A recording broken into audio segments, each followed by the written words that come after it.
हाँ जी, मेरे प्रभु जी, सभी को मेरा नमस्ते प्रणाम। प्रणाम प्रभु जी। हाँ जी प्रभु जी, प्रणाम। बोलिए बोलिए। आज तो प्रभु जी अहोभाव में हूँ। आपका वो वीडियो देखकर जो आपने परमात्मा के ऊपर बताया कि वो कितना क्या प्रेम था करते उसमें? हैं हमसे। प्रभु जी, उसमें आपने बहुत अच्छे से बताया कि अगर वो हमें पसंद नहीं करता तो हम होते ही नहीं अस्तित्व में। और जैसे आपने वो उदाहरण दिया कि एक बच्चा जो अभी पैदा भी नहीं हुआ और उसके माता पिता उससे उतना स्नेह करते हैं, उसको देखा तक नहीं, पर उसके लिए सपने बुनते हैं, इतनी तैयारियां करते हैं जो कि अभी तक आया भी नहीं। तो वो भगवान हमसे कितना प्रेम करता होगा जिसने हमें पैदा किया। उसने प्रकाश बनाया, ये पेड़ पौधे, ये आसमान, और कितनी कितनी तरह तरह तरह की पेंटिंग की, सब हमारे लिए, हमारे अस्तित्व के लिए, और हमसे इतना प्रेम करता है। तो प्रभु जी वो सब जो सुना, तो वो अहोभाव की स्थिति हुई प्रभु जी इसको सुन करके। हाँ जी, तो देखो, इसी स्थिति में ज्यादा से ज्यादा रहना है। इसी भाव में ज्यादा से ज्यादा रहना है। ये भाव किसी भी वजह से कम ना हो, इतना ध्यान रखना है। इतना होश रखना है। इसे संभाल कर रखना है। ये बहुत ही कीमती है। क्यों? क्योंकि परमात्मा के लिए हो रहा है ना ये सारा कुछ।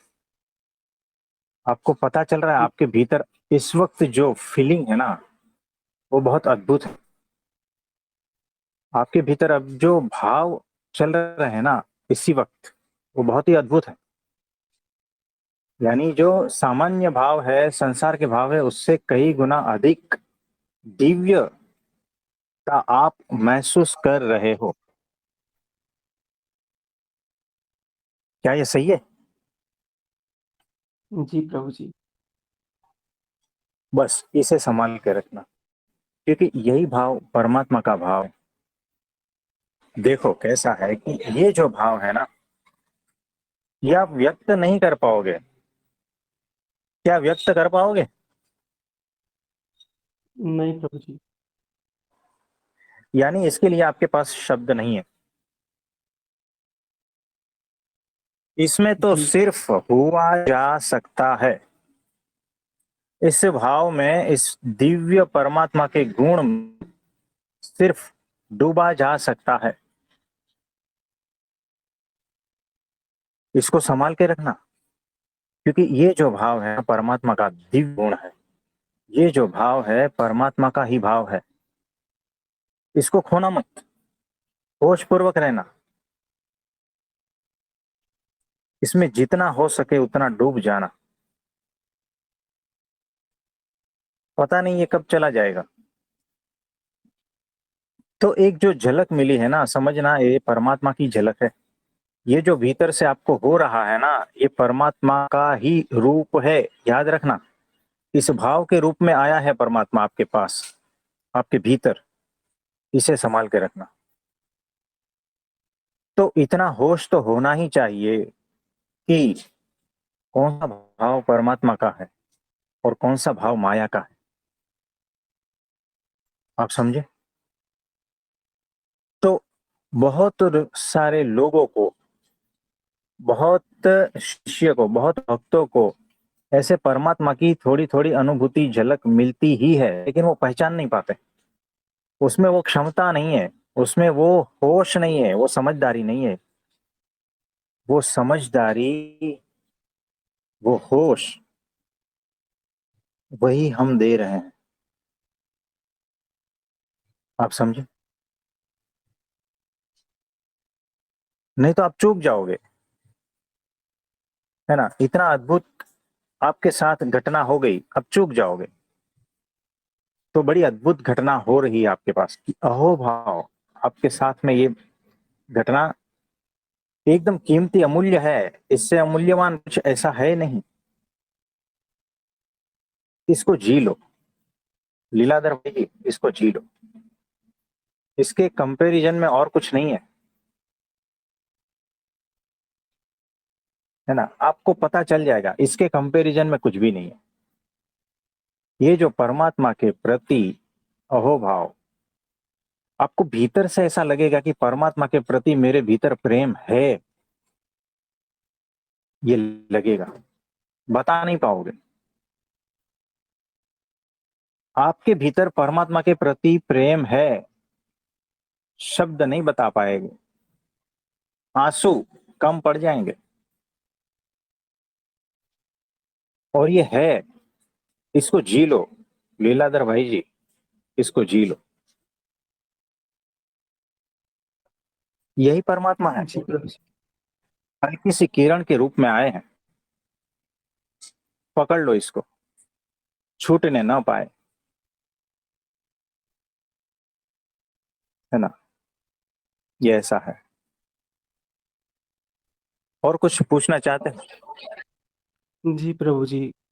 और प्रभु जी, कभी-कभी जैसे आपका जैसे वीडियो कॉल आता है हमारे पास, तो प्रभु जी उसमें आपकी जो आँखें हैं, उसमें देखते हैं तो ऐसा लगता है कि बहुत अपार जैसे प्रेम बह रहा हो इन आँखों से और हमको देख रहा हो इतने प्रेम के साथ।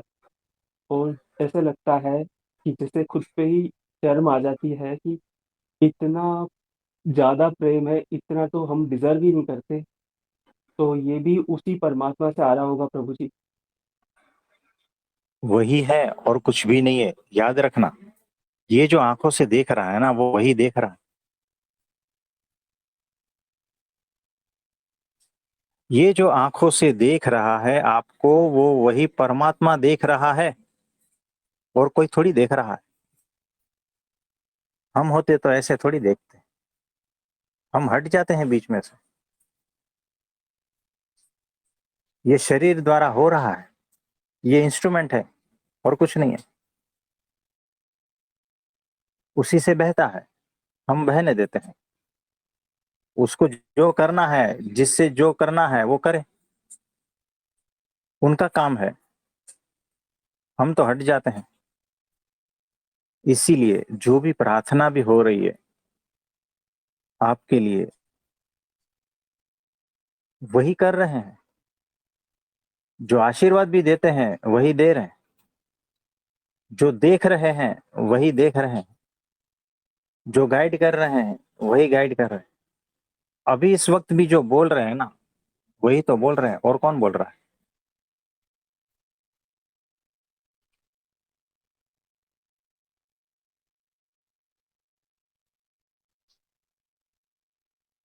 तो हम तो बीच में से ही हट जाते हैं।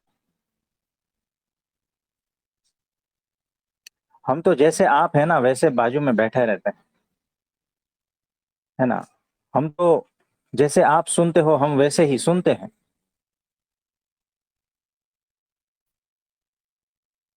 है ना। तो बोलते भी वही है, हम तो सिर्फ सुनते रहते हैं, चुपचाप मौन, स्थिर, बाजू में बैठे बैठे।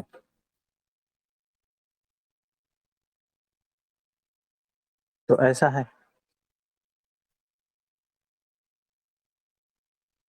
तो जो सेंसिटिव है ना, हम इसीलिए कह रहे हैं कि कभी भी हमारे गुरु के पास जाएंगे या परब्रह्म परमात्मा के पास जाएंगे, बहुत सेंसिटिव होना है।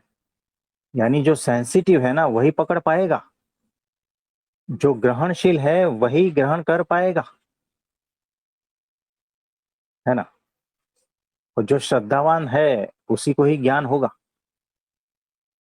वही पात्र बनने के लायक है, और वही पात्र बन जाता है। और एक बार पात्र जो कोई बन गया ना, फिर तो क्या, फिर तो वो पूरा का पूरा समुंदर जो है ना, बूंद पे न्यौछावर हो जाता है, इस तरह से कि बूंद ही मिट जाती है। यहाँ तो समुंदर यहाँ तो समुंदर ही मिटने के लिए रेडी है, बैठा है, आप समझे।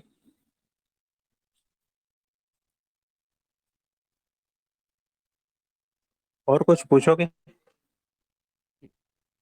प्रभु जी, आज सवाल नहीं है प्रभु जी, आज तो अहोभाव की स्थिति है प्रभु जी।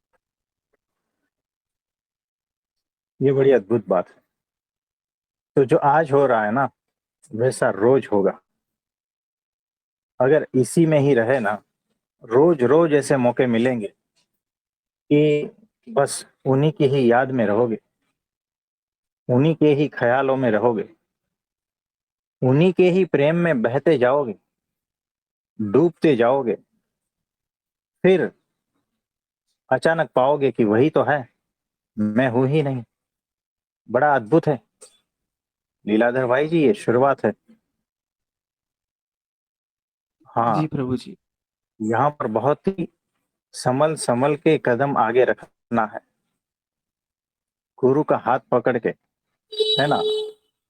और संयम पूर्वक, होश पूर्वक, क्योंकि यहाँ पर जो है हल्का सा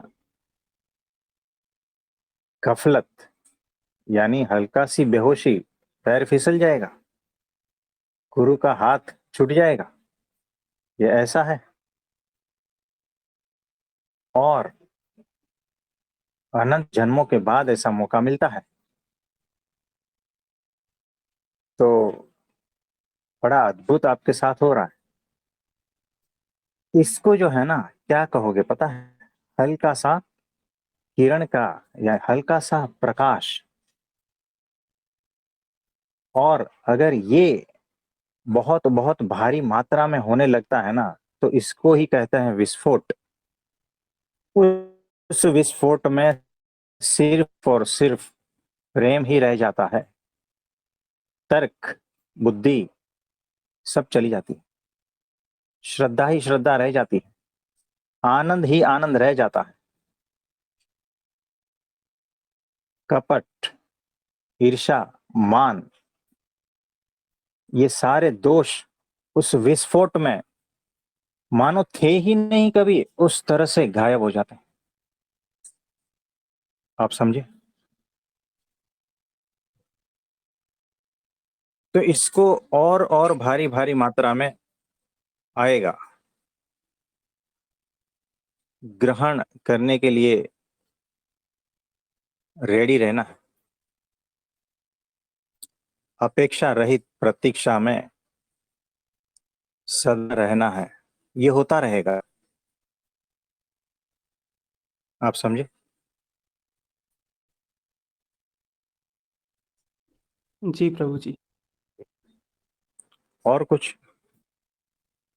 और प्रभु जी, जो 2 बातें आपने अलग-अलग दिन बताई थी, एक तो स्वभाववश जीव परतंत्र है, ये बताया था आपने माया के कारण। हाँ और जी। एक आपने उसके अगले दिन बताया था, उसमें आपने कहा था कि वो कर सकता है, इस पर आपने वीडियो बनाया था। हाँ तो जी। वो दोनों प्रभु जी, जो दोनों कड़ियों की तरह जुड़े हुए लगे मुझे। तो इन दोनों को मिलाता हूँ अलग-अलग लाइनों की तरह, तो प्रभु जी, भीतर से एक ही चीज़ इन दोनों के द्वारा निकलती है कि बस ये, जैसे मैं प्रार्थना कर रहा हूँ कि भगवान हम सब पर करुणा भाव रखे हमेशा, प्रेम ही करे हमसे, क्योंकि हम सबको करुणा की ज़रूरत है। हाँ जी। बड़ी अद्भुत बात है कि आपके भीतर से इस तरह की प्रार्थना उठ रही है, यानी आप समझदार हो और सेंसिटिव भी हो और होश पूर्वक भी हो, है ना। ये सारी क्वालिटी आपके भीतर उदय हो रही है। तो करुणा का भाव है, समझदारी, होश, सेंसिटिविटी, ये सारे गुण जो परमात्मा के हैं, वो आपके भीतर धीरे धीरे खिल रहे हैं। ये बात याद रखना, ये छोटी बात नहीं है। और इसको जो है, आँच न आए इस तरह से संभालना, इसमें और डूबना है, और आगे बढ़ोगे, है ना। जी प्रभु जी। तो ऐसी बात है, एक बार भीतर का खालीपन हट जाएगा। वो कैसे हटता है? अहोभाव से हटता है, वो प्रेम से हटता है, परमात्मा का आपके प्रति जो प्रेम है प्लस आपका परमात्मा के जो प्रति प्रेम है, उससे आपके भीतर वो खालीपन हट जाएगा। और एक बार खालीपन हट गया और परमात्मा का दिव्य गुण आपके भीतर आ गए, तो फिर जीव प्राणी मात्र के प्रति आपका जो पहले रवैया था ना, वो बदल जाएगा। पहले जो जीव प्राणी मात्र के प्रति जो घृणा, जो ईर्ष्या, जो बहुत कुछ था ना, वो सारा का सारा अब सिर्फ और सिर्फ उसकी जगह प्रेम ले लेगी, है ना। अब सिर्फ प्रेम बहेगा, हर जीव प्राणी मात्र के प्रति आपके भीतर से प्रेम ही बहेगा और कुछ नहीं बहेगा। तुम अधूरे हो ना, तो तुम फंसे हो, तुम्हें कुछ चाहिए उस अधूरेपन को मिटाने के लिए। इसीलिए तुम ईर्ष्या करते हो दूसरों से, इसीलिए तुम दूसरों से घृणा करते हो। आप समझे? तुम गुस्सा इसीलिए करते हो, तुम मोह तुम्हारे भीतर पैदा होता है क्योंकि भीतर कुछ अधूरापन है ना। और जिस दिन भीतर का परमाणु पूरा प्रेम से भर जाएगा ना, परमात्मा के प्रेम से, उस दिन न घृणा बचेगी, क्योंकि पूर्ण होना आप, अब बाहर की कोई चीज की आवश्यकता नहीं है। अब बाहर से प्रेम नहीं मांगोगे, बाहर की किसी चीज की आवश्यकता नहीं है ना। कोई मान सम्मान से बुलाए ये भी अपेक्षा नहीं है, कोई आपको इज्जत दे, मान दे, सम्मान दे, इसकी भी अपेक्षा नहीं है। क्यों? क्योंकि भीतर प्रेम ही इतना है ना कि अब भीतर कुछ डाला ही नहीं जाएगा, किस चीज की आवश्यकता नहीं है। यानी अचाह, संपूर्ण इच्छा रहित, कामना रहित अवस्था जब ये हो जाता है, तब भीतर से परब्रह्म परमात्मा ही बहता है, उनके दिव्य गुण ही बहते हैं, उसी का ही प्रेम बहता है। और जब वो बहता है तो भीतर कोई दोष नहीं बचते, और उसकी जो अनुभूति है वो तो अनंत गुनी होती है। ये अभी जो आपको सिर्फ एक किरण में हो रही है, सूरज की एक किरण पकड़ लो और पूरा का पूरा सूरज पकड़ लो, इतना डिफरेंस है। जिस दिन पूरा परम आपके भीतर से बहेगा तो समझना सूरज उतर आया है। अभी तो सिर्फ एक छोटी सी किरण उतर आई है, तो भी इतने आनंदित हो, इतने अहोभाव से भर गए हो, है ना, इतना भरा भरा लग रहा है, इतना प्रेममय हो चुके हो। तो सोचो जिस दिन वो पूरा का पूरा उतर आएगा, उसी को विस्फोट कहते हैं। 2 साल पहले आपने एक बार कहा था कि क्या प्रभु जी, मैं जब बाइक पे रहूंगा तब ये विस्फोट होगा। आपको याद है? जी प्रभु जी। हाँ, उस दिन आपको समझ में नहीं आया था, ये भी हमें पता है। आज जो है ना, आज आपकी समझ में आ रहा है। आप समझे? जी प्रभु जी। ये वही बात है।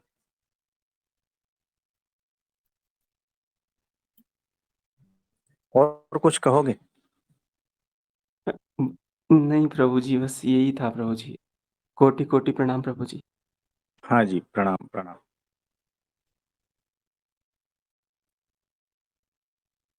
और किसी का कोई प्रश्न है तो बताइए। प्रणाम प्रभु जी। हाँ जी, ऋषि भाई जी, बोलिए बोलिए।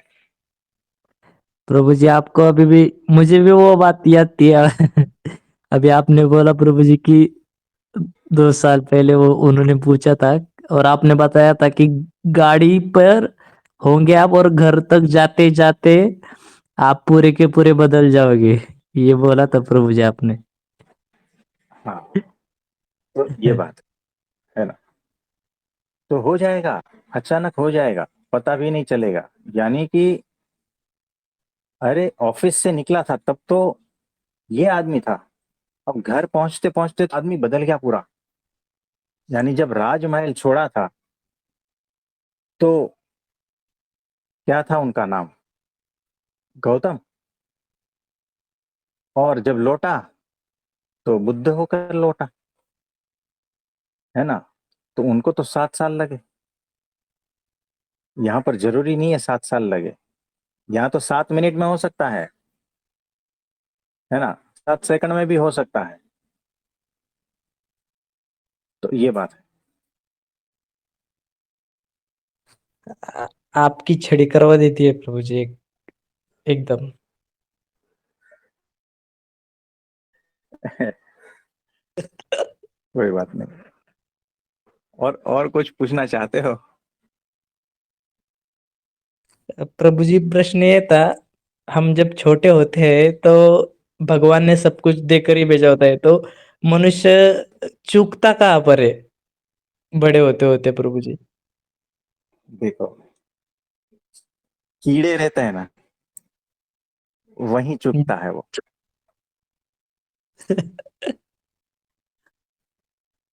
आप समझे?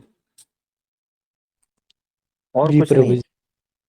चूकने का कारण बंदरगिरी है, और कुछ नहीं। जी प्रभु जी। है ना? बेहोशी है। बंदरगिरी यानी बेहोशी, कीड़े यानी बेहोशी। तो इसी में चूकता है। होश में रहने वाला चूकता नहीं। तो सतत होश में रहना है। हर जगह होश तो आएगा ही। बिना होश का यहाँ चल ही नहीं पाओगे ना, फिसल जाओगे। कीचड़ वाली जमीन है, आप कहीं से जा रहे हो, जल्दी जल्दी नहीं जा सकते, है ना? स्लिपरी जमीन है, पहाड़ चढ़ने है, बहुत संभल के चढ़ना पड़ता है ना। नहीं तो 100 फुट ऊपर चढ़े, वहां से फिसल सकते हो ना, सीधा तलहटी पे। 1000 फुट ऊपर चढ़े, वहां से तो और सावधानी चाहिए ना। तो वो होश, होश तो अनंत चाहिए, अनंत। बिना होश का यहाँ एक कदम मुश्किल है। और बिना होश का चलते हो, वही संसार है, और कुछ नहीं। संसार यानी बिना होश का चलना। और जिस दिन तुम होश में आ गए, उसके बाद जो चल रहे हो, वही अध्यात्म, वही असली ध्यान, वही परमात्मा। यानी यहाँ जगह का मतलब ही नहीं है। तुम कैसे हो, तुम कौन सी अवस्था में हो, यही मतलब है। चाहे तुम, लोग जिसको कहते हैं संसार व्यवहार, ये सारा कुछ, उसमें अगर होश पूर्वक हो तो समझना तुम अध्यात्म में ही हो। और अध्यात्म में हो, गुरु के पास हो, गुरु का हाथ पकड़ के भी चल रहे हो, लेकिन बेहोश हो, तो समझना संसार में ही हो, बंदरगिरी कर रहे हो। भगवान का हाथ पकड़ के बंदरगिरी, गुरु का हाथ पकड़ के कीड़ागिरी। आप समझ रहे हो? तो बिल्कुल ये प्रभु बात जी। है। तो हमेशा होश में रहना, ठीक है? जी प्रभु जी। और ये होता है प्रभु जी कि कीड़े बार बार उछलते और सत्पुरुष उसे मार भी देते हैं फिर समय समय पर, वो जैसे ही बाहर आने लगते हैं बहुत ज्यादा। क्योंकि उसकी दवाई उनके पास ही है प्रभु जी।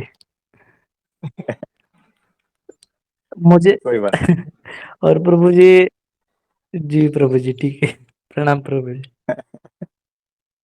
नहीं। कोई बात नहीं।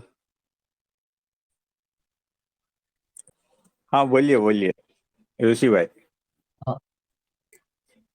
अ, बात ये है प्रभु जी की, सत्पुरुष है तो कोई चिंता नहीं, भले ही कीड़े मरेंगे पर अच्छा ही होगा प्रभु जी। हाँ, ये बात बराबर है।